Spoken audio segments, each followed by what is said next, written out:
I graduated high school in 1993, and in high school I had 5 friends that we did everything together. Sean, Chris, Jason, Frank, and David and we did everything together. One of the things we used to do, and this kind of brings me back just being at the beach and stuff, we used to go to this place called Pleasure Point. And Pleasure Point, this road, it was like this cliffs that just looked over the ocean. And my family had a cabin on 38th Avenue that went right out into Pleasure Point. And we used to go there at night. And just down the way, there was this place called Steamer's Lane. There was a lighthouse there, and we used to go to Steamer's Lane and bodyboard at night. It's kind of crazy, but then we'd head over to Pleasure Point.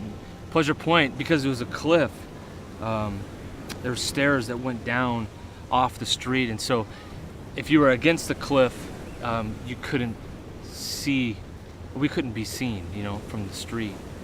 But even more than that, because the tide was coming in, it had washed away a sort of cave-like thing. And the 6 of us used to, after bodyboarding, we used to go down to this cave and have a fire and hang out. And I wasn't a Christian at the time, and so we used to go there and we used to party and drink or whatever. So one particular night, we're down there and 6 of us, and Jason and I are on one side of the fire, and Sean, Chris, David, and Frank are on the other side of the fire. And Jason, he's kind of the instigator of this whole thing, of actually everything that was mischievous. Looks over at me, he says, "Hey Chuck, you want to do something funny?" And I said, "Yeah." And I said, "What do you think?" And he says, "Do you want to duct tape Frank?" "Yeah," I told him. I said, "Do you have duct tape?" And he says, "Yeah." So we go up to his car, and sure enough, he had 2 rolls of duct tape. And so we got into this, get in the car, and we put the duct tape kind of in the back of our pants, so no one else could see. And I knew that Chris, Sean, and David, as soon as we jumped on Frank, man, they would jump in and join us, So we get down there, and Jason gives me a look, and we jump on Frank, and we start duct taping his feet and his hands, and just so he couldn't even move. And we started rolling him around in the sand, because it seemed like a fun thing to do. We rolled him down by the water because the sand was wet, and we figured it would stick to him, So roll him down there, and so we're just messing around, and Sean, all of a sudden, we looked up, and he's standing on this kind of like a dock. It certainly wasn't a pier, but it was like a dock, and he's yelling at us, "Bring him over here, bring him over here." So we pick him up and we carry him over onto this dock, and we set him at the end, and we're laughing, and he's fighting us. But we figured it'd be kind of funny just to leave him on the dock for a little while. So we're walking off, and Jason and I are ahead a little bit, and all of a sudden Sean is screaming like, "Hey, look at this, look at this." And we look over, and he's standing and he's bouncing at the end of this dock, and really all you could see was from his knees up, or mid-thighs up. And he says, "Hey, help me, help me." So we go over there and we look down, and there was like this piece of plywood that he was jumping on. And the thing about this piece of plywood at this point in time was that the water was just coming up on it. And so we lowered Frank down on the piece of wood, and we left. And we just thought it was funny that he was getting wet. And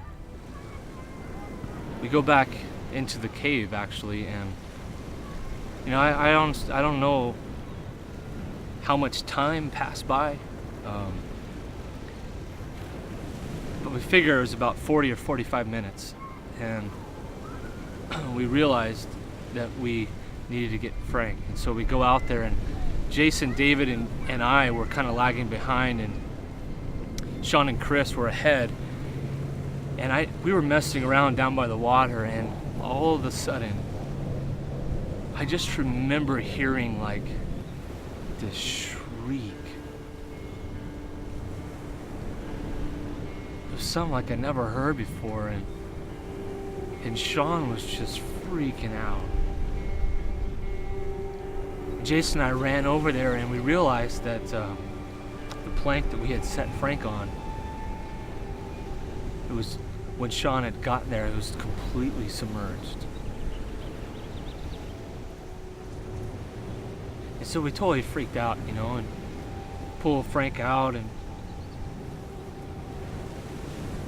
there was nothing we could do. And I mean, even, you might be thinking, did you go to jail, or how can you be a pastor? And the question might be valid if the story was true. But the story's a lie.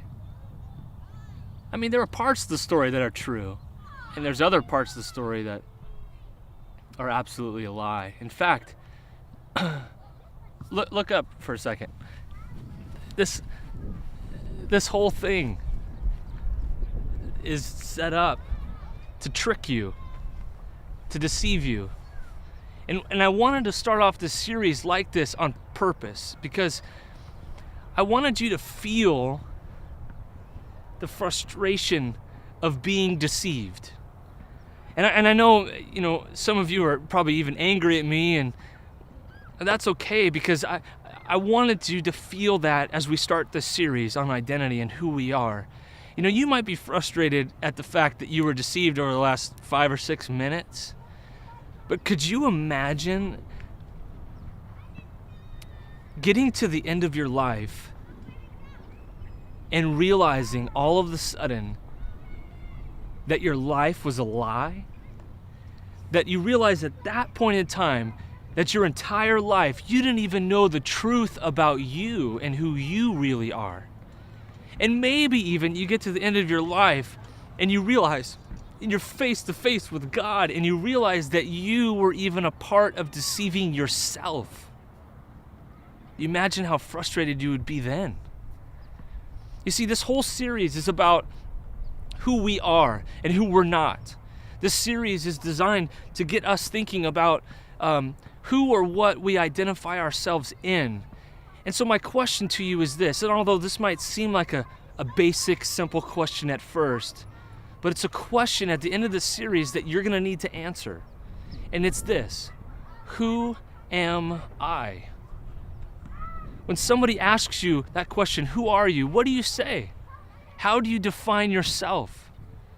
And I'm wondering, over the course of this series, if you would actually figure out the truth about who you are, that we would no longer settle for being deceived of our identity, that we wouldn't look for identity in the wrong things, but that we would understand who and what our identity needs to be in.